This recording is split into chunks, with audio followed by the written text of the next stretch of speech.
C'est vrai que je ne nous comprends pas, nous Congolais.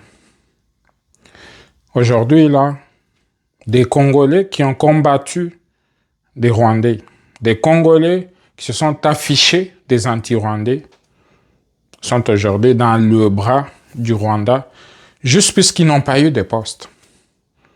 C'est le cas de Franck Diongo, qu'on dit d'ailleurs très malade présentement en Belgique. C'est le cas de Jean-Claude Wemba et tout dernièrement Safou. Je ne nous comprends pas comment on peut tomber plus bas que ça. C'est vrai que le Congo a ses problèmes. C'est vrai que des fois, c'est difficile. Mais quand on fait le lit de l'ennemi, puisqu'on ne se retrouve pas dans un système, ça devient trop compliqué. Je pensais qu'on devait passer les intérêts du Congo avant nos petits intérêts personnels. Non, c'est pas ce qu'on fait en réalité. Qu'on parle du cas de Corneille Nangaa, de l'autre qui était dans le MLC là, comment il s'appelle encore, Jean-Claude, je sais pas qui là. C'est trop compliqué qu'on se retrouve, puisqu'on est frustré, puisqu'on n'a pas obtenu ce qu'on veut, qu'on aille embrasser directement l'ennemi. Je ne comprends pas. Pourtant, ces Rwandais qui se battent, soi-disant qu'il y a des causes profondes, qu'ils appuient les Banyamulenge, puisqu'ils ont des causes profondes qu'il faut régler dans ce conflit. Vous, qu'est-ce que vous avez à voir dans cette histoire? C'est quoi les causes profondes? Les causes profondes que vous récitez sans savoir de quoi il s'agit. Les Banyamulenge, ils disent qu'ils sont marginalisés au Congo, qu'ils aimeraient avoir leur autonomie imaginée par le Rwanda, puisque en réalité, les citoyens lambda de cette communauté Banyamulenge là ne se retrouvent même pas dans les revendications du Rwanda, puisque le Rwanda dit que les Banyamulenge, eux, ils sont là, c'est des rwandophones qui sont maltraités au Congo. C'est pourquoi on vient à leur secours. C'est pourquoi ils aimeraient qu'ils obtiennent leur autonomie sur leur terre pour former leur pays qui pourrait porter allégeance au Rwanda. Donc, c'est ça leur objectif et c'est ça leur cause profonde. Maintenant, dites-moi là, Jean-Claude Wemba, dites-moi là, Franck Diongo, quand vous allez adhérer à cette idéologie-là, c'est juste puisque vous voulez avoir un poste quelque part où vous comprenez que vous êtes en train de faire disparaître le Congo. Vous êtes en train de faire le lit de la balkanisation du Congo. Depuis la nuit des temps, depuis que ces gens-là sont venus avec Laurent Désiré Kabila, on sait comment, quand Laurent Désiré Kabila a voulu récupérer la situation, qu'est-ce qu'ils ont fait de lui? Aujourd'hui, Franck Diongo, on dit qu'il est gravement malade en Belgique. Qu'est-ce que vous allez gagner? Cette vie à cet âge-là en exil, jusqu'à quand vous allez rester en exil? Puisque la situation est claire sur le terrain. Tshisekedi est là pour rester et vous êtes condamné à rester en exil pour plusieurs années. Est-ce que vous allez tenir? C'est trop compliqué pour nous les Congolais. Comment on peut, juste pour des petites frustrations, on peut accepter de faire le lit de l'ennemi, d'aller s'associer avec des Rwandais, surtout pour un gars comme Franck Diongo qui a combattu de façon farouche les Rwandais. Si on vous remet juste vos vidéos, Franck Diongo, Je pense que même les Rwandais qui t'ont accueilli pour juste la cause, puisqu'ils ont besoin d'un maximum de Congolais qui peuvent adhérer à leur cause pour congoliser cette revendication. On a vu un certain Corneille Nangaa revendiquer et dire que les Tutsis sont maltraités au Congo. On a vu le même Nangaa demander à ce que le Kinyarwanda devienne une langue nationale. Parlée par combien de Congolais? Déjà, il y a des langues beaucoup plus parlées au Congo que le Kinyarwanda, pour qui on n'a pas donné le statut de langue officielle. Voulez-vous me dire que le Kimongo, par rapport au Kinyarwanda, quelle est la langue la plus parlée entre ces deux-là? Est-ce que les Bamongo ont exigé à ce que le Kimongo devienne une langue nationale? Combien de Batété là il y a au Congo? Est-ce que les Batété là peuvent aussi exiger que leur langue devienne une langue nationale? Pourquoi, toi, Nangaa, tu veux appuyer la cause Tutsi pour revendiquer à ce que le Kinyarwanda soit considéré comme une langue nationale, alors que de nombreuses langues congolaises parlées par beaucoup de personnes ne sont pas considérées comme des langues nationales, et les ressortissants de ces zones linguistiques-là n'ont jamais revendiqué le droit à ce que leur langue devienne une langue nationale. Parce que si on accorde au Kinyarwanda, qui est parlé à peine par quelques dizaines de milliers de Congolais, si on accorde que ça devienne une langue nationale, alors on va avoir une dizaine de langues nationales, puisque les Batété là peuvent se lever et dire, OK, si le Kinyarwanda est devenu une langue nationale, ça veut dire que vous devez reconnaître ce que le Kitété là devienne une langue nationale. Vous allez reconnaître aussi que le Kimongo devienne une langue nationale, et ainsi de suite. Donc, on est en train d'ouvrir une boîte à Pandore qui n'aura pas de fin. Un gars comme Frank Diongo, aujourd'hui, tu es très malade en Belgique. Tu aurais pu rester au Congo et Tshisekedi t'a fait sortir de la prison où Kabila était en train de t'achever. Et aujourd'hui, tu vas répondre à l'invitation de Kabila. Vous allez former votre coalition Sauver la RDC. Quelle RDC vous voulez sauver? Dites-moi un peu plus clairement, quelle RDC vous voulez sauver? Tshisekedi a sauvé ta vie, Frank Diongo. Aujourd'hui, tu retournes vers... Souvenez-vous, ne fût-ce que quand on a fait votre procès sur le lit d'hôpital avec une perfusion en cours, on vous a déféré devant un juge pour être jugé.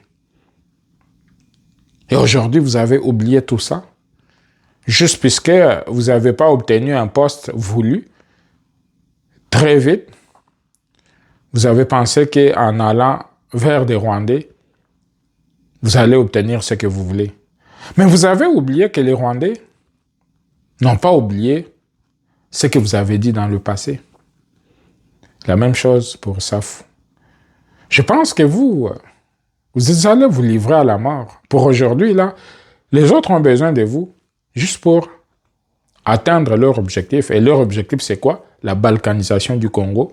Leur cause profonde, c'est créer un État à la frontière du Rwanda qui va être contrôlé par des Rwandais, soi-disant un État pour les Banyarwanda, qui sont les Tutsis qui sont là-bas. Et à la fin, ça va être un territoire rwandais. Mais vous allez là-bas, là, comme quoi vous combattez Tshisekedi, et c'est pourquoi vous êtes là. Mais ces Rwandais-là, soi-disant les M23, qui disent aujourd'hui qu'ils combattent Tshisekedi, ils ont combattu les autres présidents, ils ont combattu Kabila, soi-disant. Je ne sais pas si c'était de la mascarade ou quoi. Ils ont combattu Laurent Désiré Kabila et ils ont combattu Mobutu avec Laurent Désiré Kabila quand ils sont arrivés dans leur affaire d'Afdel. Mais vous, Congolais, vous avez fait le lit pour ces gens-là. Vous leur avez donné un alibi sérieux pour que ces gens-là, leur cause soit entendue comme étant une cause entre Congolais. Heureusement qu'aujourd'hui, Tshisekedi, dans sa diplomatie, a fait clairement comprendre à la communauté internationale que ces gens-là n'ont pas de revendications vraies, que leurs revendications sont des minéraux du Congo qui veulent voler. C'est leur intention de faire en sorte que le Congo éclate et que la partie du Kivu puisse devenir autonome et probablement rattachée au Rwanda de par les décisions politiques qui vont être prises.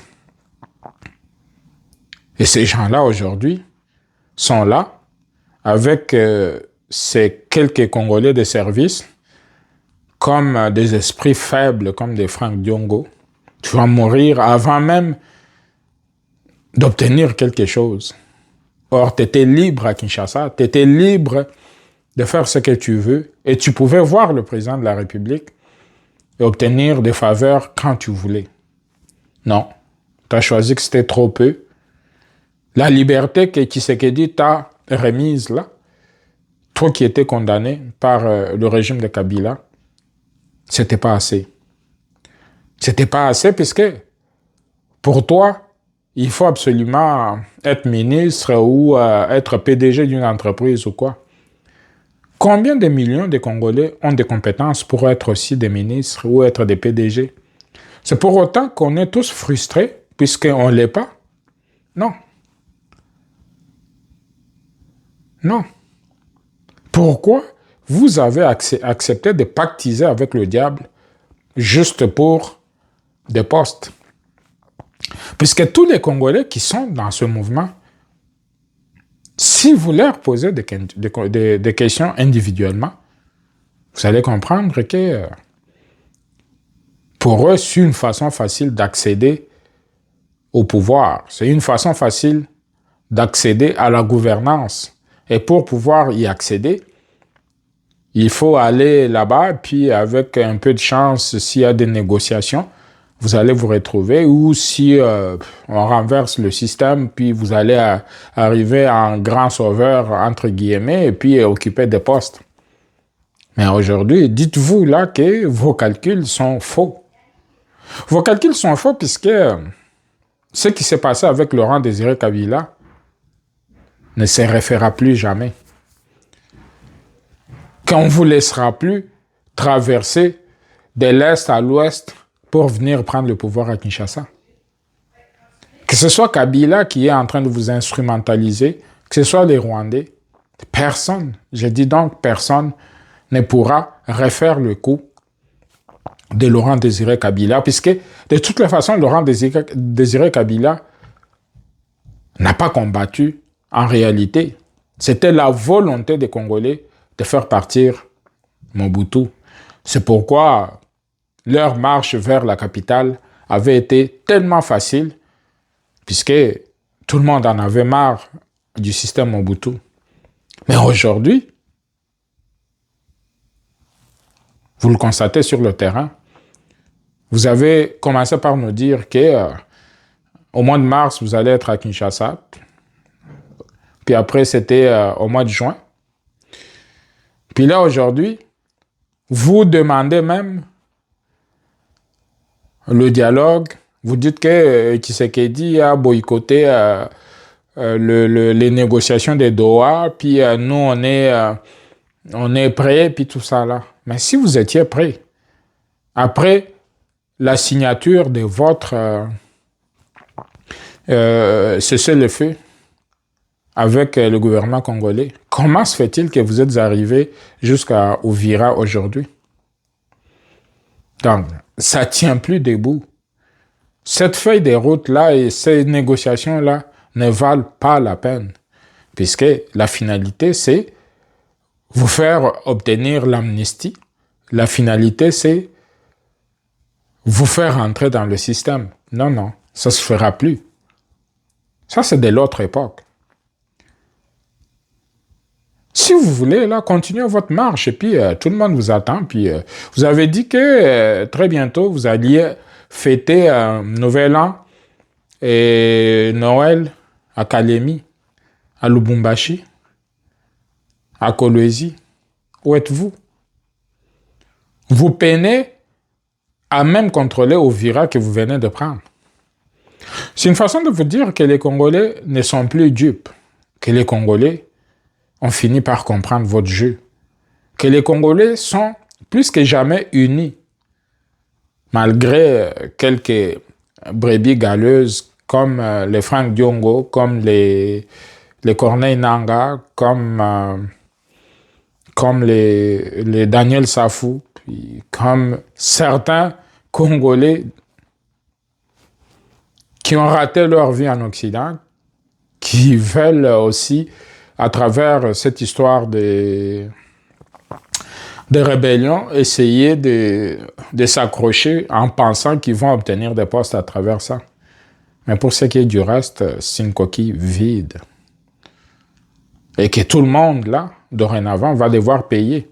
On ne peut plus continuer indéfiniment à trahir le Congo, puis espérer que après on va faire des négociations, puis après on va revenir à Kinshasa, puis la vie va continuer comme si de rien n'était. Non. Cette période-là est révolue. Nous n'accepterons plus des traîtres. Nous n'accepterons plus. Puisque accepter des traîtres, accepter de refaire encore cette affaire de réintégration ou de négociation, puis de vous revoir encore à Kinshasa, c'est marcher sur nos morts. C'est encore faire le lit d'une future rébellion encore. Non, c'est fini cette période-là où des Congolais, vous regardez empiéter la souveraineté du Congo. On a choisi comme mode d'accession au pouvoir par des élections que le meilleur gagne. Si vous êtes fort, vous gagnez. Mais ceux qui sont déjà dans la rébellion, oubliez ça. Votre sort, c'est soit la prison, soit l'exil. Puisque il faut que des Congolais sachent que dorénavant, tu trahis le Congo, c'est la prison et la condamnation à mort et la confiscation de vos biens ou l'exil à jamais. Puisque le Congo n'a que trop souffert pour continuer à subir de telles atrocités. Bonne journée à tout le monde.